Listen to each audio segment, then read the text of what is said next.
Misah pesugihan peri penghuni tempat ini, Cecep yang nikahi peri untuk cepat kaya di lokasi ini. Baik, sebelum menyimak ceritanya, bila Anda baru pertama kali menyimak saluran ini, silahkan klik tombol subscribe dan nyalakan loncengnya, supaya tidak ketinggalan dengan kisah-kisah mistis selanjutnya, dari saluran Metafisika Nusantara. Bila dilihat dari dirinya, Cecep tak jauh berbeda dengan anak muda seumurannya. Pria 20 tahun itu masih sering nongkrong di warung kopi sembari bermain game Free Fire dengan teman-temannya.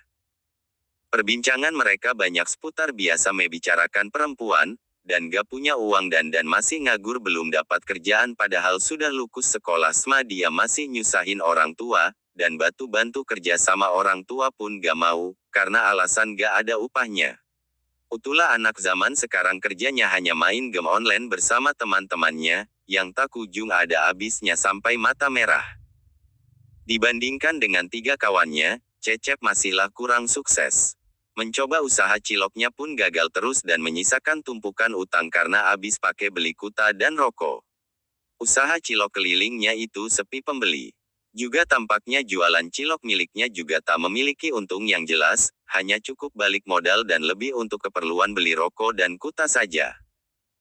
Memang Cecep lahir dari keluarga sederhana dan memiliki lingkungan pertemanan yang baik. Cecep gengsi sudi meminta bantuan mereka.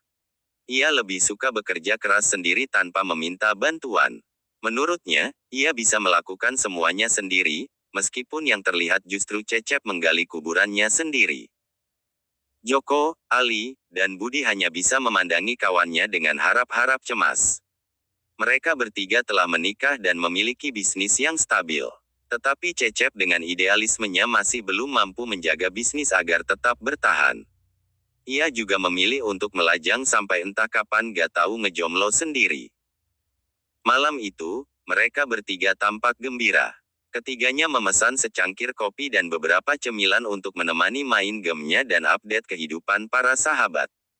Meski usahanya nyaris buntung tak ada hasil, Cecep mampu menyembunyikannya. Ia pandai menutupi masalah dengan seringai besar di wajahnya. Membuat ketiga sahabatnya mampu tertipu oleh Cecep. Joko yang tengah mendapat promosi di kerjaannya tidak sengaja menyeletuk, "Kamu mending nikah saja sama peri Cep daripada menjomblo. Juga kamu biar dapat banyak harta," tuturnya sembari tertawa terbahak-bahak cekikikan. Celotehan Joko kemudian disambut tawa oleh yang lain. Menganggap hanya sebatas gurauan belaka. Tapi tidak dengan Cecep yang sebenarnya tengah frustrasi sambil merenung bengong. Seminggu lagi, ia jatuh tempo dan harus membayar utang bank atau debt collector akan memburunya lantaran dia pinjam uang ke rentenir untuk modal jualan cilok dan beli motor butut. Mendengar cerita itu, Cecep pun kemudian pamit pulang duluan dan mencari informasi mengenai pesugihan menikah dengan peri. Dirinya kemudian menemukan seorang di Facebook yang mengaku memahami kehidupan peri.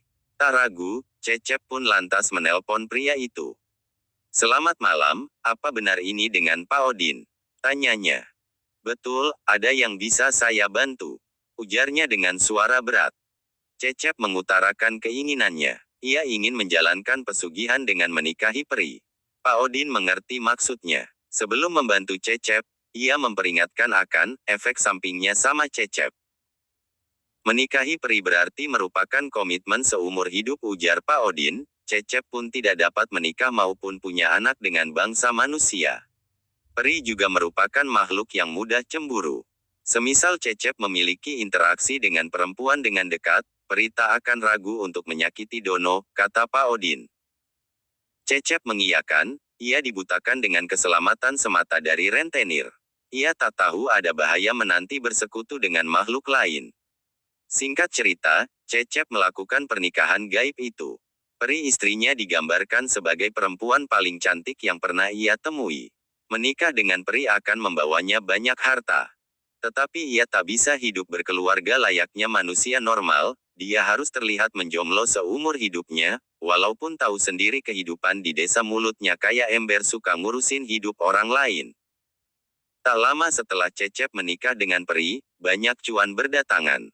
Ia dengan singkat mampu menutupi semua utang-utangnya dan membeli beragam perabotan alat jualan cilok dan mulai jualan bakso dan ki ayam, dan jualan baksonya pun lumayan ramai.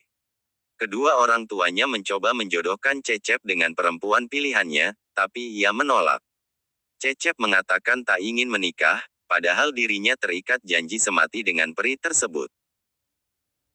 Suatu ketika, Cecep sedang berpesta merayakan usaha baksonya yang ramai pembeli dan memiliki omset ratusan juta per bulan, dan dia sudah tidak jualan bakso keliling, melainkan sudah bisa menyewa, bahkan mau dibeli kios yang ia sewa tersebut. Pesta itu diadakan di bar tengah kota. Kalap, Cecep menegak habis minuman keras di gelasnya, tak butuh waktu lama sampai efek minuman itu terjadi. Dirinya menghampiri seorang wanita. Keduanya kemudian menghilang di tengah kerumunan, mungkin Cecep masuk ke kamar kali ya. Esok harinya Cecep pun ditemukan tak bernyawa dengan sayatan sadis di lehernya dengan mata melotot.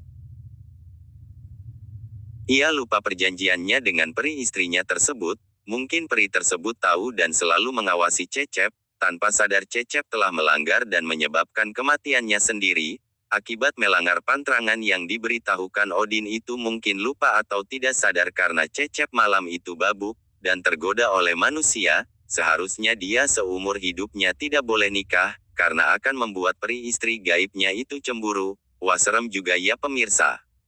Baik pemirsa, simak terus ya kisah-kisah dari saluran metafisika selanjutnya. Terima kasih.